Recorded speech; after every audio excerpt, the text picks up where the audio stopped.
Hi, my name's Ifti, and my background is that I qualified as a chartered accountant way back in 1995.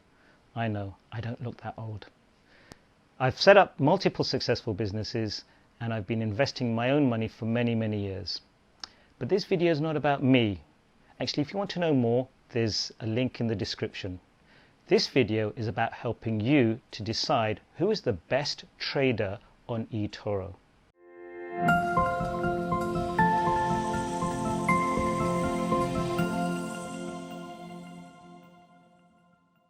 I'm going to analyze the top 10 traders, stock traders on eToro. And I'm going to ask 5 questions and hopefully give you 5 answers.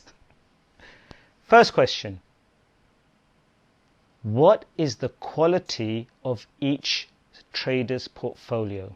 Quality in terms of companies. Secondly, are they good value?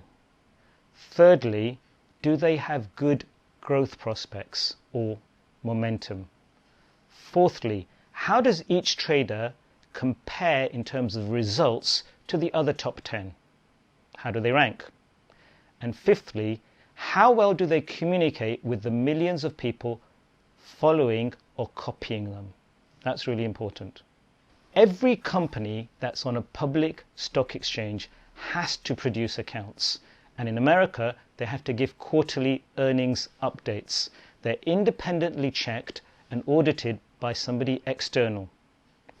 They are checked by regulators, there's tax authorities, so it's very difficult and fraudulent and possibly criminal to give out wrong information. So accountants like us take ratios from those financial accounts and we can rank the quality, valuation and growth prospects of every company. And this is what we're going to do. So, quality-wise, how do we know a company is good quality? Well, there's lots of different financial ratios, but I'm going to use just 2. The first one is ROCE. No, not Rocky spelt badly. Return on capital employed. Now, I'm going to oversimplify it. Return on capital employed is simply where a company invests money and makes more money. The higher the percentage of ROCE, the better. So let's take 2 companies. Both you'll know, Apple and say Ford. Apple has got a return of capital of 30%, which is fantastic. Ford actually has a minus return on capital employed. So you give it money, it gives you back less. It's a terrible investment. In terms of quality, another indicator of quality is operating margin. So operating margin simply means the revenue that's brought in by a product or service minus the costs of producing it.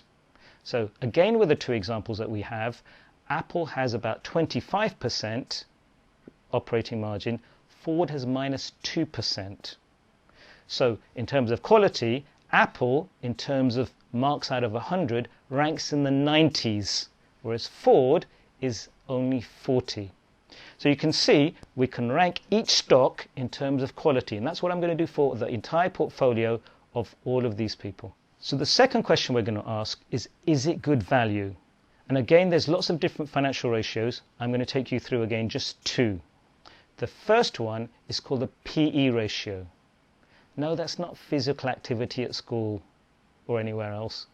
The PE ratio means the price earnings ratio, and the definition of it is the price per share divided by the earnings per share.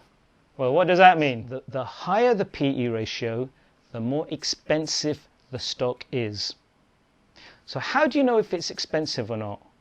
There's a number of ways. First of all, you check the historical PE ratio of that same company. So what was it last year or the year before? And you can check it against its competitors. You can check it against the whole marketplace. So I'm going to give you 2. The PE ratio for Apple is 37 at the moment. And it's very similar to the market as a whole. Whereas the PE ratio for something like Tesla is over 1100. So that means Tesla is incredibly overinflated in terms of the price to earnings ratio at the moment. The third measure is momentum or growth. So how do we know whether a company is on high momentum or low momentum in terms of the growth prospects it's experiencing? Well, we have a number of different ratios. I'm going to take you through just two. The first one is called relative strength. Now, relative strength means it's measuring the stock price of that company versus the entire marketplace. So if it's outperforming the market, then it means the relative strength is very good. Otherwise, if it's underperforming, obviously it means it's very poor. The other measure is something called the moving average. That could be done for the last 50 days or the last 200 days. So you take the average price of that share for the last 50 days and see whether it's moving upwards or downwards. If it's moving upwards, it's got great momentum. If it's moving downwards, it means it's losing momentum.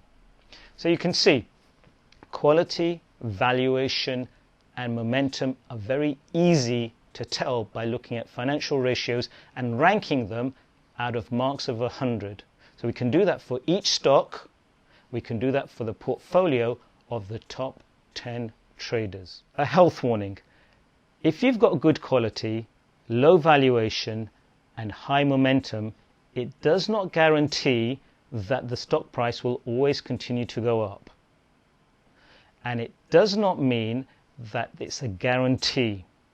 All it means is that there's a higher probability based upon experience that the chances are better with a good quality, low valuation, high momentum company than one that doesn't have those. And the second health warning is this is not investment advice. Just because a certain copier will come out at number one, I'm not saying to copy them. If you want to copy anyone, copy me. And that's still not investment advice. That's life advice.